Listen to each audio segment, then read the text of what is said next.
Períodos e eventos históricos, talvez nenhum seja tão icônico quanto a Era do Gelo. Foi dela que herdamos coisas como os mamutes, os Smilodon, uma infinidade de animais com das cavernas no nome e, claro, imensas camadas de gelo. E graças à cultura popular, esse período também se tornou altamente mitificado, dado o quanto ele era diferente do presente. No entanto, a verdade é que nós nunca saímos totalmente da fase da Era do Gelo, pelo menos segundo a glaciologia. Isso porque, tecnicamente, uma Era do Gelo se refere a qualquer período em que extensas camadas de gelo estejam presentes tanto no hemisfério norte quanto no sul. E o mundo de hoje ainda se encaixa nesses critérios, pelo menos por enquanto. Existem até definições mais amplas em que basta a Terra ter geleiras permanentes ou mantos de gelo em qualquer lugar para já ser considerada uma Era do Gelo. Oficialmente, o presente ainda faz parte do evento conhecido como glaciação quaternária. Pouca gente sabe que ainda vivemos uma era glacial. Muitos acreditam que a Terra sempre teve grandes quantidades de gelo como se fosse algo natural e constante. Mas na realidade, em vários momentos da história do planeta não havia gelo algum. O que nos leva a perguntar, quando foi a última vez que a Terra esteve totalmente verde? Ou pelo menos sem gelo permanente? À primeira vista, pode parecer que a resposta esteja ligada à glaciação quaternária, que começou há cerca de 2,58 milhões de anos. Mas se você voltasse apenas um dia, ou até alguns anos antes do início desse evento, ainda encontraria muito gelo e frio espalhados pelo planeta. Isso porque essa glaciação foi na verdade só a ponta do iceberg, sem trocadilho. Na realidade, se voltássemos 1 milhão, 2 milhões até 10 milhões de anos, ainda encontraríamos partes do planeta cobertas de gelo. Para ver a Terra totalmente livre dele, precisaríamos ir muito mais longe no tempo do que se imagina. Antes dos seres humanos, antes mesmo dos grandes primatas. Uma época em que crocodilos viviam na Antártida, palmeiras cresciam em lugares como Alasca, mamíferos pareciam criaturas alienígenas e os continentes eram inundados pelos oceanos.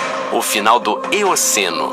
Esse foi um tempo misterioso que ocorreu entre 40 e 34 milhões de anos atrás, o que significa que da última vez em que a Terra foi totalmente verde, estávamos mais próximos no tempo dos dinossauros do que do presente.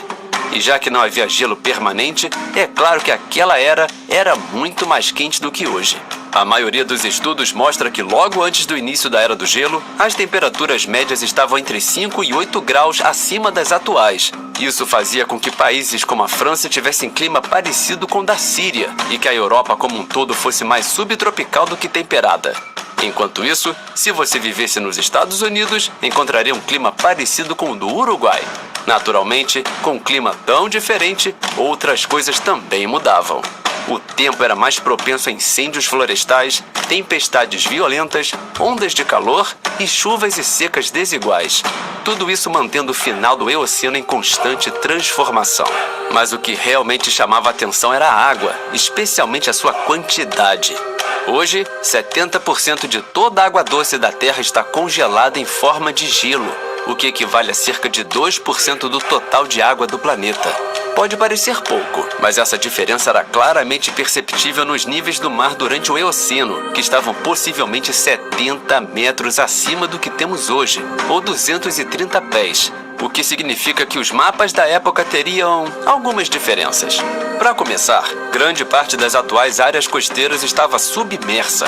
A Flórida estava totalmente debaixo d'água. A Europa era recortada em ilhas grandes e pequenas, a Índia seguia seu próprio caminho e o Saara não era seco, mas úmido. E você pode apostar que com todos esses ambientes aquáticos e temperaturas mais quentes, a pesca era ou teria sido boa.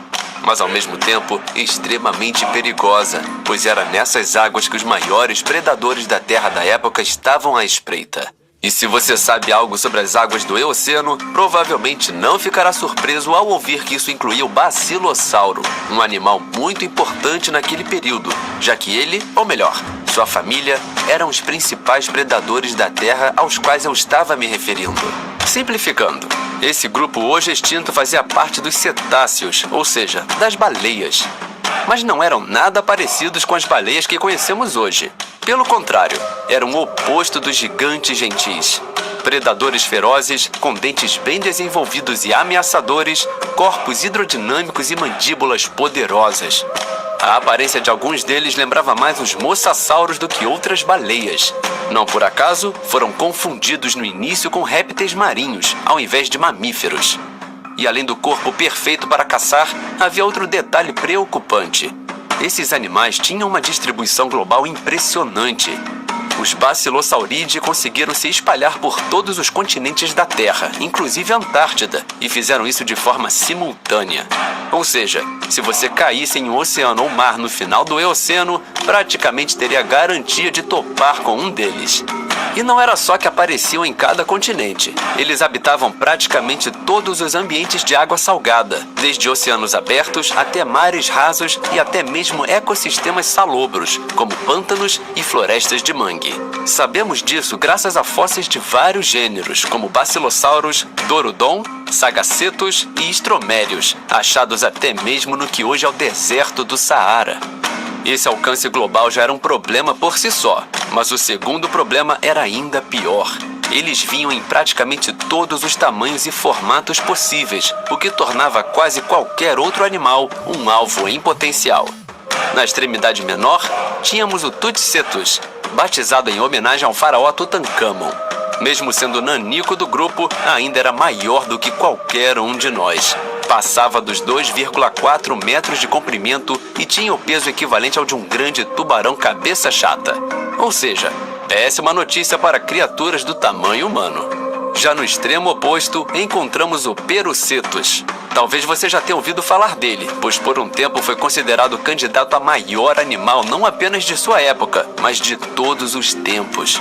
Estimativas iniciais calculavam que ele podia pesar até 340 toneladas, o equivalente a juntar 7 tanques de guerra e colocar uma cauda neles. O mais curioso é que não era tão comprido assim. Tinha apenas 20 metros de comprimento, o que o deixava mais próximo de um tubarão-baleia do que de uma baleia azul. Em outras palavras, um colosso atarracado. Hoje sabemos que essas estimativas estavam bem exageradas, mas ainda assim, o Perucetus continua sendo o maior dos Basilosauridae e o maior animal de todo o Eoceno, com peso recalculado para algo entre 35 e 50 toneladas. E, ironicamente, apesar de ser o maior, provavelmente também era o mais inofensivo, pelo menos para presas grandes. Sua estrutura pesada o tornava lento e desajeitado, com dificuldade até para controlar a profundidade. Assim, é provável que tenha passado a maior parte da vida em águas rasas, alimentando-se de animais do fundo do mar, em vez de ser um predador ativo.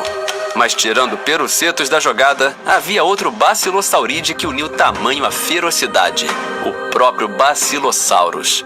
Esse monstro chegava a 18 metros de comprimento, pense numa jubarte, só que 10 vezes mais assustadora e esguia. Pesava em torno de 15 toneladas e ainda era extremamente veloz, o que lhe permitia um estilo de caça ativo. O Basilosaurus podia se alimentar praticamente de tudo o que quisesse e conseguisse alcançar. Tubarões, grandes peixes e outros mamíferos marinhos, inclusive de sua própria família. Sabemos disso por restos de Dorodon encontrados em seu estômago e por marcas de mordida preservada em vários fósseis desse gênero. Muitos estudos indicam que outras baleias eram de fato sua principal fonte de alimento. E para caçar baleias, era preciso ter uma mordida à altura. O Basilosaurus tinha exatamente isso, uma pressão de até 20 mil newtons, força suficiente para esmagar concreto em certas condições. Essa mordida vinha de dezenas de dentes enormes, em vários formatos, mas que podiam ser descritos como afiados, robustos e pontiagudos. Dentes capazes de perfurar, esmagar e mastigar a presa até transformá-la em pasta. Não surpreende, portanto, que esse predador tenha se espalhado por uma área tão vasta, com fósseis encontrados no norte da África, na América do Norte e em várias partes da Ásia.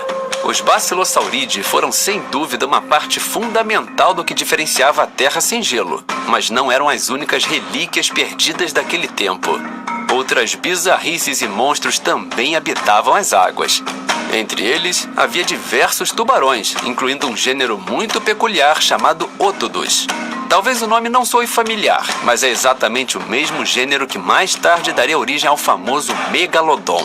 Só que o reinado do Megalodon ainda teria que esperar, pois ele ainda não havia evoluído nesse período. A espécie de ótodos que nadava nessa época era o Auriculatus, um tubarão gigantesco por si só, capaz de chegar a 9,5 metros de comprimento, o que o colocava lado a lado com as maiores orcas já registradas. Não deve ser surpresa, portanto, ouvir que ele era mais um predador de topo, com uma boca colossal e dentes afiadíssimos usados para dilacerar presas em pedaços. Esse tamanho e ferocidade também lhe garantiram ampla distribuição global, assim como bacilossauros, com fósseis encontrados na Europa, Estados Unidos, Ásia e até mesmo na Antártida. E há boas chances de que outro ótodos estivesse circulando por lá também, um ainda maior, o Obliquus. Em alguns casos, essa espécie podia alcançar 12 metros, ficando mais comparável a um tubarão-baleia do que a uma orca. Em outras palavras, no final do Eoceno, você teria um verdadeiro espetáculo. Tubarões gigantes contra baleias predadoras gigantes, uma luta que certamente deve ter acontecido mais de uma vez. E embora tubarões e baleias tenham mudado bastante desde então, eles ainda prosperam até hoje. Mas nem todos os animais daquela época tiveram a mesma sorte, o que talvez seja até um alívio, já que o clima quente do final do Eoceno também deu espaço para criaturas, digamos, assustadoras, as serpentes marinhas gigantes. Hoje ainda temos cobras do mar, mas são pequenas e pouco interessadas em nós. No Eoceno, a história era bem diferente. Elas eram colossais, representadas pela família Paleophidae, as maiores serpentes aquáticas de todos os tempos. As duas maiores eram o Pterofenos e o Paleophis. O primeiro já impressionava com 5,7 metros de comprimento, rivalizando com as maiores cobras atuais. Mas ele parecia minúsculo perto do Paleophis, que, segundo vértebras fossilizadas, podia atingir incríveis 12,3 metros, 4 vezes o tamanho de qualquer serpente marinha viva hoje, e perigosamente próximo ao da Titanoboa. Atualmente, a Paleophis é considerada a terceira maior serpente já identificada na história. Apesar do tamanho, os Paleophidae não eram gigantes lentos. Pelo contrário, eram excelentes nadadores, com caudas largas e comprimidas que funcionavam como nadadeiras, movendo-se na água com ondulações, assim como as cobras do mar atuais. O detalhe perturbador é que eram muito mais robustos e poderosos do que se esperaria de uma serpente aquática. Paleontólogos acreditam que se valiam de furtividade e emboscadas para atacar presas grandes e desprevenidas, matando-as com mandíbulas extremamente fortes e bocas hiperflexíveis, capazes de engolir inteiros tubarões, peixes e até pequenos cetáceos. E como era de se esperar, essas cobras colossais se deram muito bem. Além de predadores de topo, também se espalharam globalmente, ajudadas pelas temperaturas mais altas que lhes davam acesso a regiões que hoje seriam frias demais.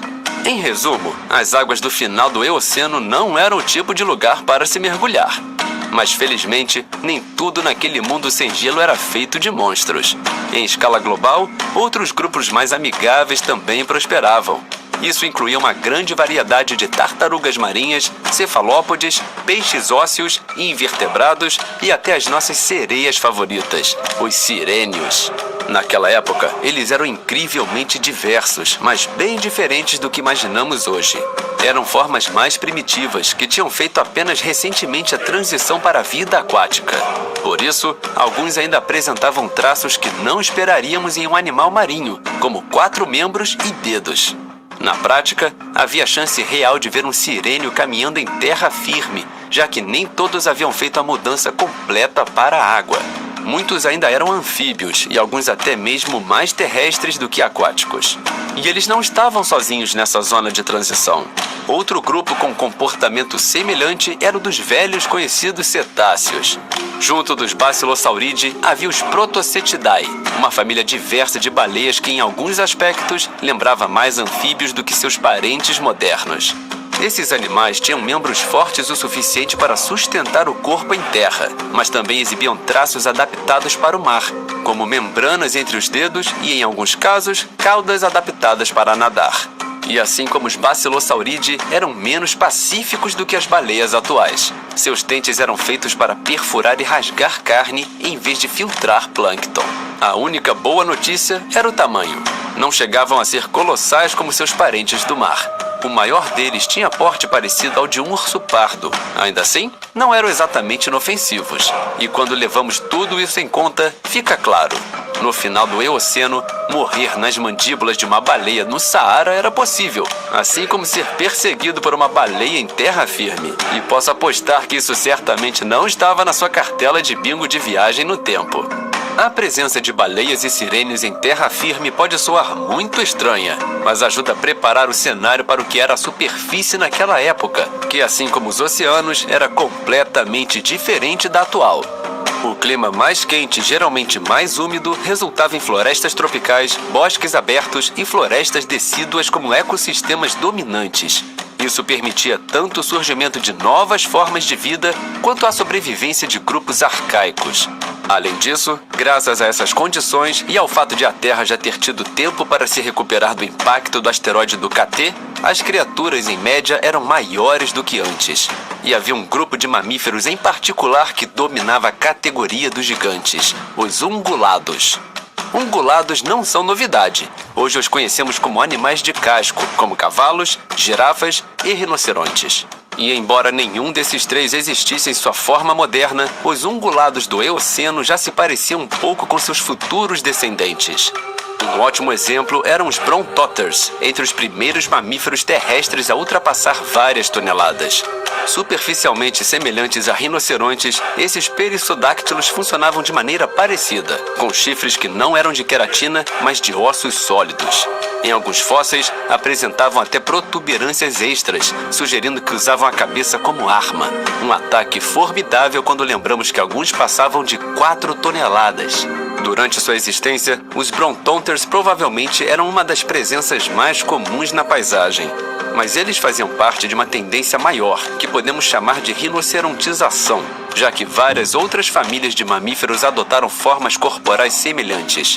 Talvez o próximo exemplo mais bem-sucedido tenham sido os Embritopoda, uma ordem que, apesar de também lembrar rinocerontes, estava mais relacionada aos sirênios.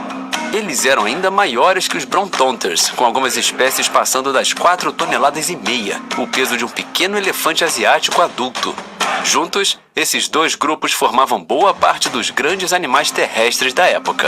Mas no fim, era uma situação de 3 mosqueteiros, porque não podemos esquecer dos primeiros proboscídeos, ancestrais distantes dos elefantes. Eles também estavam passando por uma fase de crescimento. Embora já fossem grandes, ainda não eram os maiores animais terrestres, com alguns nem passando da altura de um ombro humano. Mas o tempo deles chegaria. E já que você está assistindo a este vídeo, deve imaginar que nós, primatas, também iríamos prosperar. Curiosamente, mesmo sem nenhum membro de 200 de QI ainda, os primatas estavam em certos aspectos melhor no Eoceno sem gelo do que hoje. Isso porque sua diversidade era enorme, graças à abundância de florestas. E você sabe o que isso significa: mais florestas, mais macacos. E não eram só os primatas que se beneficiavam. Outros pequenos animais prosperavam nesse cenário, incluindo uma grande variedade de roedores, insetívoros e perissodáctilos menores, ungulados com número ímpar de dedos. Esses dias distantes foram cruciais para os mamíferos, proporcionando crescimento e diversidade em massa. Mas é importante lembrar que eles não ficaram sem rivais.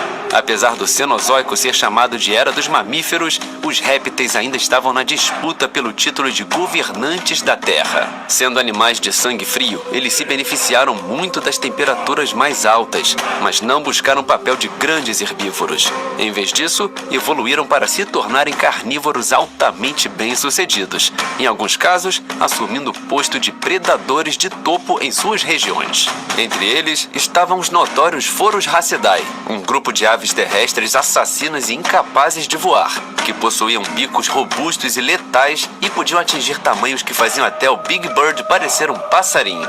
Enquanto isso, outras aves também iam muito bem. Havia pinguins gigantes e aves voadoras colossais, que seriam atrações comuns em qualquer safari do Eoceno. Ainda assim, apesar de ameaçadoras, as aves não seriam a maior preocupação de um viajante no tempo. Esse papel caberia a outro grupo de répteis, os Cebecidae. Essa família de crocodilomorfos existia desde o final do Cretáceo, mas só encontrou seu auge após a extinção dos dinossauros, tornando-se grandes predadores terrestres do Eoceno. Superficialmente, podemos descrevê-los como crocodilos adaptados para correr em terra firme. E era exatamente isso que eram. Cada membro do grupo era terrestre e carnívoro, equipado com dentes serrilhados e comprimidos lateralmente, mais parecidos com os de grandes terópodes do que com os de crocodilos modernos. Esses dentes sozinhos já tornavam Sebecidae uma ameaça séria, mas para completar, eles evoluíram também para o gigantismo. No hemisfério ocidental, havia o Barynosuchus, que podia chegar a 10 metros de comprimento e pesar cerca de 2 toneladas, mais do que qualquer predador terrestre vivo hoje. Ele é até considerado candidato ao título de maior carnívoro terrestre desde os dinossauros. Ao mesmo tempo, no leste, existia o Dentaneosuchus, um pouco menor, com 4 metros de comprimento e 1 tonelada. Mesmo assim, ainda foi o maior predador do Cenozoico já registrado na Europa. E a má notícia era que, além de enormes, os Sebecidae eram extremamente robustos. Muitos paleontólogos acreditam que eram capazes de caçar até mesmo os poucos animais que ainda eram maiores do que eles. Ou seja, mesmo na chamada Era dos Mamíferos, a vida nem sempre era fácil. Isso não quer dizer, no entanto, que os mamíferos estavam sendo completamente derrotados. Neste período, alguns também estavam avançando bastante em sua tecnologia de matar. Coincidentemente, a situação lembrava dos mega-herbívoros. Vários grupos seguiam caminhos parecidos. Só que em vez de uma rinocerontização, a tendência entre os carnívoros era evoluir cabeças e mandíbulas desproporcionalmente grandes, capazes de causar danos catastróficos. Isso fica claro em grupos como os hienodontes, os cães-ursos, os Mesonychidae e os icônicos porcos do inferno, que em média eram os maiores do grupo, às vezes até os maiores mamíferos de todo o ecossistema. Esse direcionamento para mandíbulas colossais vinha, em parte, do fato de os predadores daquela época priorizarem força em vez de velocidade e emboscada em vez de perseguição. Também refletia o fato de que eram, no geral, predadores um pouco mais primitivos. Ainda assim, havia também caçadores mamíferos mais derivados, como os Parassodontes e os Niravidae. Estes últimos são conhecidos como os falsos gatos dentes de sabre. Não eram felinos, mas desenvolveram presas em forma de sabre e corpos muito semelhantes aos de felinos modernos, com os maiores atingindo o tamanho de um leão. Em muitos casos, eram esses mamíferos que competiam diretamente com os grandes répteis que, vale lembrar, incluíam até cobras terrestres gigantes. Foi, portanto, um dos períodos mais próximos em que o domínio da Terra ficou dividido entre mamíferos e répteis. E quem sabe como teria sido se não fosse pelo incômodo do gelo, que acabou mudando o rumo da história. Como já dissemos, o final do Eoceno era mais quente que o presente, mas passava por uma tendência de resfriamento. Essa mudança explodiu cerca de 34 milhões de anos atrás, na transição para o Oligoceno. E a culpa foi toda da Antártida. Havia outros fatores envolvidos, como a redução nos níveis de CO2. Mas tudo mudou quando a Antártida resolveu terminar com a Austrália, afastando-se cada vez mais para o sul e tornando-se um continente isolado. Esse isolamento criou novas passagens oceânicas, dando origem à importantíssima corrente circumpolar, uma corrente de águas geladas que circula a Antártida, bloqueando a chegada de águas quentes e absorvendo CO2. Isso levou à formação das primeiras calotas de gelo permanentes que a Terra havia visto em muito tempo, encerrando de vez a longa fase sem gelo. E não parou por aí. A formação dessas geleiras iniciou um ciclo de retroalimentação, em que outras regiões também ficaram mais frias e o gelo começou a se expandir em outros pontos, dando início à Era do Gelo do Cenozoico Tardio, que dura até hoje. Essa Era do Gelo reescreveu a história centenas de vezes, com impactos monumentais no ambiente e na vida. Uma das primeiras grandes mudanças foi a substituição de florestas por áreas abertas, como pradarias e savanas frias, o que favoreceu animais adaptados para correr e pastar. Já criaturas que preferiam calor, como muitas espécies de répteis, enfrentaram sérias dificuldades, com as temperaturas despencando. Isso gerou um enorme turnover faunístico, ou seja, muitas espécies foram extintas. De fato, tantas desapareceram que hoje o limite entre o Eoceno e o Oligoceno é considerado um pequeno evento de extinção. Entre as perdas mais marcantes estavam nossos conhecidos Bacillosauridae, os Brontoters, muitos primatas antigos e uma porção de répteis. E mesmo os que sobreviveram tiveram suas áreas de distribuição drasticamente reduzidas. Por outro lado, foi nesse período que várias linhagens modernas de mamíferos surgiram, adaptando-se ao novo clima. As baixas temperaturas favoreceram características como pelagem mais espessa, hibernação, migrações e reprodução sazonal. E isso nos leva a uma última pergunta. Já que o gelo, e portanto a Era do Gelo, permanece até hoje, será que vai continuar assim? A resposta? Quase certamente não. Embora a linha do tempo exata não seja clara, dificilmente será eterna. Gerando um desastre natural em escala imensa, os únicos capazes de mexer nesse cronograma somos nós, humanos, já que nossas ações influenciam fortemente o clima. Mas se imaginarmos um mundo sem interferência humana, o que, claro, não vai ser o caso, alguns estudos sugerem que não veremos uma Terra sem gelo por dezenas de milhões de anos. Alguns chegam a estimar quase 50 milhões, até que a Antártida se desloque para o norte o bastante para se aquecer novamente.